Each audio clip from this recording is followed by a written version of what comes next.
ناظرین، امید ہے خیریت سے ہوں گے۔ آج نئے ولاگ کے ساتھ حاضر ہوں۔ آج ایک اچھی خبر ہے۔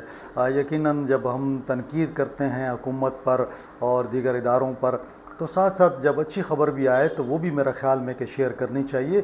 اسی وجہ سے میں اکثر کوشش کرتا ہوں کہ جو حکومت کی اچھی خبریں ہیں، وزیر اعلیٰ صاحب نے کچھ بڑے اچھے انیشیٹو لیے ہیں، تو میں چاہوں گا کہ علی امین صاحب نے جو آج کا انیشیٹو لیا ہے اس پر بات کی جائے اور آپ کو بتایا جائے کہ حکومت کیا کرنے جا رہی ہے، تاکہ آپ کو علم ہو کہ حکومت آپ کی بہتری کے لیے کیا کرنا چاہتی ہے۔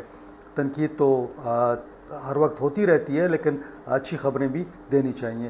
اس سے پہلے کہ میں ڈیٹیل میں چلا جاؤں، آپ سے وہی ریکویسٹ کہ چینل کو لائک کریں، سبسکرائب کریں، دوستوں کے ساتھ شیئر کرنا نہ بھولیے گا، اور ساتھ ساتھ اس گھنٹی کو پریس کر لیں تاکہ آپ کو ولاگ مل سکے۔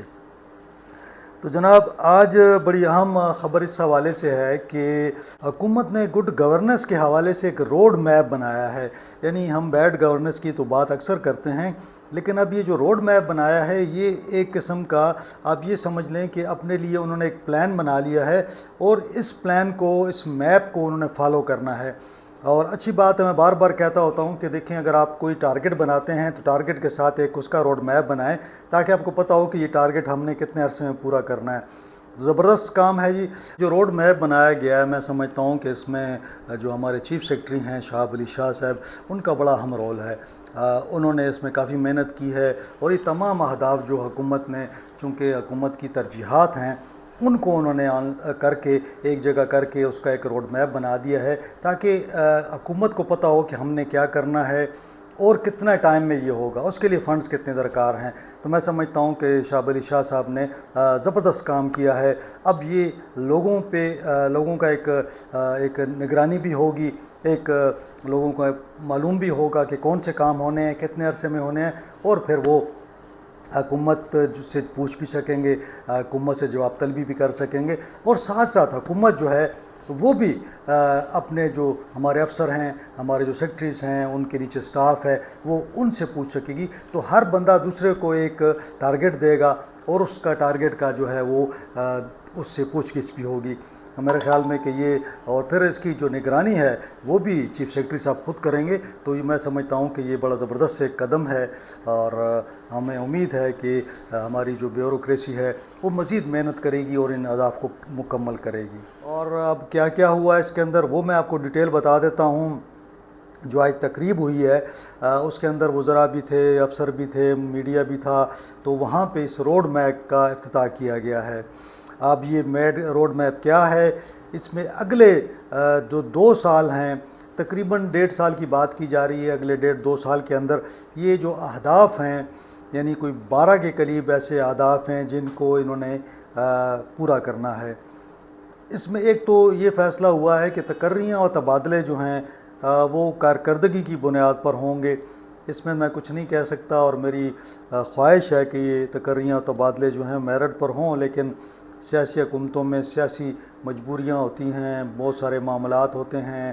یہاں پہ ایم پی ایز بھی جو ہے نا وہ بھی بلیک میل کرتے ہیں، یہاں وزراء بھی اپنی کرتے ہیں، تو بہرحال ایک کوشش ہے، اچھی بات ہے، ہونے چاہیے۔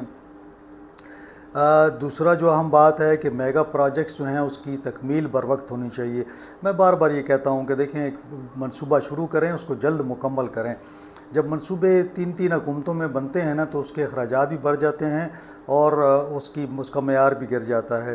اب یہ فیصلہ ہوا ہے کہ منصوبوں کو ترجیحی بنیادوں پر مکمل کیا جائے گا، اس کے لیے فنڈز بھی دیے جائیں گے۔ ساتھ ساتھ جو سرمایہ کاری کے فروغ کے لیے اقدامات ہیں، اس کے لیے بھی اہداف مقرر کر دیے گئے ہیں کہ سرمایہ کاری کس طرح آئے گی، لوگوں کو کیسے لایا جائے گا۔ اچھی بات ہے، ابھی تک اس میں حکومت کامیاب نہیں ہوئی تھی، لیکن اگر حکومت سرمایہ کاری لانے میں کامیاب ہوتی ہے تو میرا خیال ہے کہ روزگار بھی اس سے بڑھے گا اور صوبے میں خوشحالی آئے گی۔ اب یہ بات، اس میں ایک اچھی بات جو میں دیکھ رہا ہوں کہ صحت کے شعبے میں، ہیلتھ کے شعبے میں تقریباً 250 بنیادی مراکز صحت ہیں، اور یہ دیہی مراکز ہیں جو ولیج سطح پر ہیں۔ تو اب فیصلہ کیا گیا کہ ان کو اپ گریڈ کر کے زچگی کے لیے 24/7 یعنی 24 گھنٹے کھلا رکھا جائے گا، کہ اگر زچگی ہوتی ہے تو وہاں پہ سٹاف موجود ہوگا، تاکہ یہ جو گھر میں زچگی ہوتی ہے یا کمپلیکیشنز ہوتی ہیں یا جو بچے مر جاتے ہیں، اور اس سے جو ہے خواتین بھی اس میں فوت ہو جاتی ہیں۔ تو حاملہ خواتین کے لیے یہ ایک اچھی خوشخبری ہے، کیونکہ گاؤں سے اگر اسپتال تک آپ لے جاتے ہیں تو بعض اوقات کافی دیر ہو جاتی ہے، اور مریض جو ہے راستے میں یا تو برتھ ہو جاتی ہے یا بچہ فوت ہو جاتا ہے یا ماں فوت ہو جاتی ہے۔ تو میرے خیال میں کہ یہ ایک زبردست کام ہے۔ اب صرف اتنا ہونا چاہیے کہ یہ 24 آور سٹاف بھی اویلیبل ہونا چاہیے، تاکہ ایسا نہ ہو کہ کل کو کوئی مریض آتے تو سٹاف نہ ہو، اور سٹاف کے نہ ہونے سے ظاہر ہے کہ معاملات بڑے خراب ہوتے ہیں۔ اگلا جو اہم قدم ہے وہ ہے اسپتالوں میں ادویات کی 100% فراہمی دستیابی یقینی بنانے کا ایک ہدف مقرر کیا گیا ہے۔ یہ سارے ٹارگٹس ہیں، اور ٹارگٹس کے لیے ٹائم بھی ایک فریم دیا گیا ہے، ٹائم فریم کے اندر کرنے ہیں۔ تو اسپتالوں میں جو ہے میڈیسن کا ایک ایشو بنا ہوا ہے، کافی اسپتالوں میں میڈیسن نہیں ہے، کہیں پہ میڈیسن کم ہیں، کہیں پہ غیر معیاری قسم کے میڈیسن ہیں۔ تو اگر کم از کم میڈیسن کا وہاں پہ دستیابی یقینی ہونی چاہیے، کیونکہ جب مریض جاتا ہے علاج کے لیے تو اسے کہا جاتا ہے کہ ظاہر آپ باہر سے لے کے آئیں، تو اتنے پیسے غریب کے پاس نہیں ہوتے تو وہ کیا کرے۔ چونکہ چیزیں زیادہ ہیں تو میں جلدی جلدی آپ کو بتاتا جاتا ہوں۔ 10,000 خصوصی افراد کو وظائف و آلات دیے جائیں گے، یعنی جو اسپیشل لوگ ہیں 10,000 لوگ، ان کو وظائف بھی دیے جائیں گے، اور ساتھ میں ان کو آلات بھی دیے جائیں گے تاکہ وہ کوئی کام کر سکیں، کوئی نہ کوئی ہنر وہ کام اپنا کر سکیں۔ ڈیجیٹل ویلفیئر رجسٹری کا اجرا کیا جائے گا۔ یہ ایک زبردست انیشیٹو ہے، ڈیجیٹل ویلفیئر رجسٹری کا اجرا کیا جائے گا۔ اس کے ذریعے ویلفیئر کا جتنا بھی معاملے ہیں اس کو ڈیجیٹل کر دیا جائے گا۔ زرعی ترقی میں بھی کہ اہم اہداف رکھے گئے ہیں، یقیناً زرعی حوالے سے ہم گندم میں بھی ہم خود کفیل نہیں ہیں، یقیناً صوبہ پنجاب سے لیتا ہے، باقی بھی جو سبزی اور دیگر وہ ہیں وہ بھی ہم دیگر صوبوں سے منگواتے ہیں، کچھ افغانستان سے چیزیں آتی ہیں۔ اس میں اب بات یہ ہوئی ہے کہ پبلک پرائیویٹ پارٹنرشپ کے تحت 557 ایکڑ ہری چند ڈیری فارم کی ترقی، یعنی وہاں پہ جو ڈیری فارم ہے 571 ایکڑ کا ہری چند میں، اس کو بہتر کرنے کا فیصلہ کیا گیا ہے، اس کو اپ گریڈ کیا جائے گا۔ اب 90,000 مال مویشیوں کی ویکسینیشن کا بھی ایک ہدف رکھا گیا ہے، کیونکہ اگر ہم گاؤں کی سطح پہ چلے جائیں تو ولیجز میں ظاہر مال مویشی لوگ رکھتے ہیں اور اکثر وہ مر جاتے ہیں، تو ان کے لیے ویکسینیشن بھی اچھی بات ہے۔ 1,000 اعلیٰ قسم کے پھلدار باغات لگانے کا ہدف ہے، یعنی 1,000 باغات لگانا میں سمجھتا ہوں کہ یہ ایک بہت بڑا قدم ہوگا، اگر یہ واقعی کمیونٹی کے ساتھ مل کر اور ایک اچھی کوالٹی کے پودے لگانے کے ساتھ ساتھ وہاں اس کی جو لوگوں کے ذمے لگائیں تاکہ وہ اس کی حفاظت بھی کریں، تو میرا خیال ہے کہ 1,000 خاندان جو ہیں کم از کم وہ ان پھلدار جو باغات ہیں ان سے فائدہ اٹھا سکتے ہیں۔ 1,000 خاندان کافی بڑی تعداد ہے۔ اب زیتون کے 20 لاکھ جنگلی پودوں کی قلم کاری کی جائے گی، یہ بھی ایک زبردست وہ ہے۔ زیتون کی میں سمجھتا ہوں کہ کاشت پہ پچھلی حکومت سے معاملہ تیز ہوا تھا، اور صوبے میں کئی جگہوں پہ میں نے دیکھا ہے کہ زیتون کے جو درخت ہیں لگائے گئے ہیں پودے، تو یہ زیتون سے میرا خیال میں کہ کافی لوگوں کو اس میں ان کی انکم بھی زیادہ ہوگی۔ 4 نئے اکنامک زون بنانے کا فیصلہ کیا گیا ہے۔ ایک تو ڈی خان درابن کا ہے، کافی عرصے سے بند ہے، اب درابن میں مجھے نہیں پتا کیسے لگائیں گے، کیونکہ وہاں تو لا اینڈ آرڈر کی سچویشن ایسی ہے کہ وہاں کوئی جاتا ہی نہیں ہے، وہاں پہ تحریک طالبان کے لوگ گشت کرتے رہتے ہیں، وہاں پہ بڑا پہلے آپریشنز کرنے پڑیں گے، اس کے بعد بھی درابن میں اگر کوئی حالات بہتر ہوتے ہیں تو وہاں پہ آپ انڈسٹری لگا سکتے ہیں، ورنہ وہاں کون جائے گا۔ مومند میں ماربل انڈسٹری آلریڈی وہ کام کر رہی تھی، تو اس کا وہاں پہ بھی جو اکنامک زون ہے۔ پھر بنوں کی بات کی جا رہی ہے اور کرک میں، تو بنوں اور کرک میں جو ہے یہ بھی ایک اچھی وہ ہے کہ اگر کرک اور بنوں میں اگر آپ اکنامک زون بناتے ہیں، لیکن جو اسپیشل اکنامک زون ہیں ان سے تو جو وہاں پہ ان کی فیسلٹیز ہیں جو آپ کو دی گئی ہیں ٹیکس کے حوالے سے، وہ تو واپس لی جا رہی ہیں۔ بہرحال حکومت دیکھ لے اس میں کیا ہو سکتا ہے۔ فنی تربیت کے 32 اداروں کو اپ گریڈ کیا جائے گا۔ میں جو اسکل کی بات کرتا ہوں تو وہ یہ 32 ادارے ہیں جن سے اسکلڈ لیبر پیدا ہوگی، اب دنیا میں جو ہے وہ عام لیبر کا رجحان کم ہو گیا ہے، تو لوگ اسکل لیبر پہ چلے گئے ہیں۔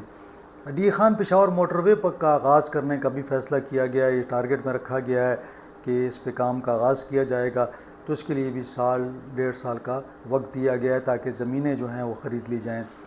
پشاور میں نیو جنرل بس سٹینڈ اور نادرن بائی پاس کے منصوبوں کو مکمل کیا جائے گا۔ دونوں منصوبوں پہ کام جو ہے پی ڈی اے کر رہا ہے۔ جنرل بس سٹینڈ جو ہے وہ تکمیل کے مراحل میں ہے، اور وہ تکمیل کے مراحل میں جا کے نادرن بائی پاس پہ کام شروع ہو گیا ہے۔ تو نادرن بائی پاس جو ہے وہ تقریباً اس کا 1 سال کے اندر اس نے مکمل ہونا ہے۔ میں سمجھتا ہوں کہ اگر حکومت ان دونوں منصوبوں پہ توجہ دے تو نیو پشاور جو نیو جنرل بس سٹینڈ ہے وہ تقریباً تکمیل کے مراحل میں ہے، اس کو جلد مکمل کر لیا جائے گا، اور نادرن بائی پاس پہ کام کا آغاز ہو چکا ہے۔ عام ضلعوں میں سالڈ ویسٹ مینجمنٹ کو بہتر بنایا جائے گا، تو یہ سالڈ ویسٹ مینجمنٹ جو ہے بڑے ضروری ہے، کیونکہ صوبے میں کہیں بھی یہ جو ویسٹ آتا ہے وہ اسی طرح ضائع ہو جاتا ہے۔ ساتھ ساتھ اس میں فیصلہ کیا گیا ہے کہ 70 پارکوں کو اپ گریڈ کیا جائے گا، یعنی پارک جو ہیں ان کو اپ گریڈ کیا جائے گا۔ 4 منرل زونز کا قیام بھی عمل میں لایا جائے گا، تو 4 منرل زونز ہیں ان کو بنایا جائے گا، زون وائز ان کو تقسیم کر کے 4 منرل زونز بنا دیے جائیں گے تاکہ بہتر کانکنی ہو سکے۔ نیو پشاور ویلی میں جو بڑا پروجیکٹ ہے پشاور میں، اس کے حوالے سے فیصلہ ہوا ہے کہ 14,000 رہائشی پلاٹس تیار کیے جائیں گے، تو یہ بھی ٹارگٹ کیا گیا ہے کہ 1 سال کے اندر دوسرے سال میں یہ نیو پشاور ویلی کو کھول دیا جائے۔ اگلا قدم ہے جی 1,30,000 کم آمدنی والے گھرانوں کو شمسی توانائی پر منتقل کرنا۔ یہ جو ایک پروجیکٹ وزیر اعلیٰ صاحب نے اعلان کیا تھا، لیکن اس پر ابھی تک PC1 کا جھگڑا اور دوسرے اس کے ریٹس کے معاملات کی وجہ سے یہ ڈیلے ہوا ہے، تو اس سال بھی یہ لگ نہیں رہا، تو یہ انشاءاللہ اگلے سال میں امکانات یہ ہو رہے ہیں کہ اگلے سال میں یہ ہو جائے گا۔ ساتھ ساتھ سیاحت کے شعبے میں 50 سے زائد نئے سیاحتی مراکز 25 سائٹس ڈیولپ کی جائیں گی، یعنی 50 ایسے مراکز کو کھولا جائے گا جہاں سیاح جا سکیں، اور 25 سائٹس کو ڈیولپ کیا جائے گا۔ سیاحت کے لیے ضروری ہے کہ وہاں پہ آپ ان کی فیسلٹیز بہتر کریں۔ ساتھ ساتھ جو ہے بات یہ ہوئی ہے کہ 7 علاقوں میں ایسے جو ہوم سٹے پروگرام ہے اس کو بڑھایا جائے گا تاکہ لوگ گھر میں مہمان رکھیں اور ساتھ میں ان کو کچھ انکم ہوتی رہے، تو ہوٹل کی نسبت یہ بہتر لوگوں کے لیے ہوتا ہے۔ اب اس میں یہ بھی بات کی گئی ہے کہ 100 سے زیادہ ایسی خدمات ہیں جن کی لوگ دفتروں میں جاتے ہیں، یعنی چھوٹے چھوٹے کاموں کے لیے آپ دفتروں میں لائنوں میں لگتے ہیں، تو اس کے لیے بات کی گئی ہے کہ یہ خدمات جو ہیں یہ آن لائن فراہم کی جائیں گی، تو اچھی بات ہے، اس کو ہونا چاہیے۔ ساتھ ساتھ روڈ میپ کی مانیٹرنگ کا بھی ایک جامع اور مؤثر نظام بنایا گیا ہے۔ کہا گیا ہے کہ جی یہ چیف سیکرٹری کا جو ادارہ ہے شہاب علی شاہ کافی ایکٹیو ہیں، تو وہ جو ہیں اس کی خود نگرانی کریں گے اور ان کے نیچے پورا ایک سسٹم کام کرے گا۔ اب یہ بھی ایک اچھی بات یہ ہے کہ وزیر اعلیٰ صاحب جو ہیں وہ سہمائی اجلاسوں میں عمل درآمد کا جائزہ لیں گے، یعنی میں نے اکثر دیکھا ہے کہ وزیر اعلیٰ صاحب تو اعلان کر دیتے ہیں، وہ بات کر دیتے ہیں، لیکن کام نہیں ہوتے، تو جب تک میرا تو خیال تھا کہ یہ ہر مہینے یا 2 مہینے بعد اس کا جائزہ لینا چاہیے۔ بہرحال انہوں نے 4 مہینے کی بات کی ہے یا سہمائی بات کی ہے، تو اگر اس کو ہر مہینے اس کا جائزہ لیا جائے میرا خیال میں بہتر ہے، پوچھا جائے کہ کتنے % کام ہوا ہے، اس سے کام تیز ہوگا۔ بہرحال میں سمجھتا ہوں کہ یہ بڑے اچھے اقدامات ہیں۔ اب ضرورت اس کی ہے کہ جو بیوروکریٹس ہیں، بیوروکریسی ہے، وہ اب اس پر عمل درآمد تیز کرے اور جتنے بھی فنڈز ہیں وہ فراہم کیے جائیں، اور یہ ٹارگٹ سیٹ کرنا اور ٹائم فریم دینا میں بار بار اسی لیے کہتا تھا کہ یہ ضروری ہے، تو اچھا قدم اٹھایا گیا ہے۔ ہمیں امید ہے کہ اس سے گڈ گورننس بہتر ہوگی، صوبے کے مشکلات کم ہوں گی، عوام کی مشکلات کم ہوں گی، صوبے میں مسائل کم ہوں گے اور لوگوں کو بہتر طرز زندگی جو ہے وہ ملے گی۔ مجھے امید ہے کہ جو اس پہ کام ہوتا جائے گا، جو معلومات آتی رہیں گی میں آپ کے ساتھ انہی پروجیکٹس کے حوالے سے شیئر کرتا رہوں گا۔ آج کے لیے اتنا ہی، اپنا خیال رکھیے گا، اللہ حافظ۔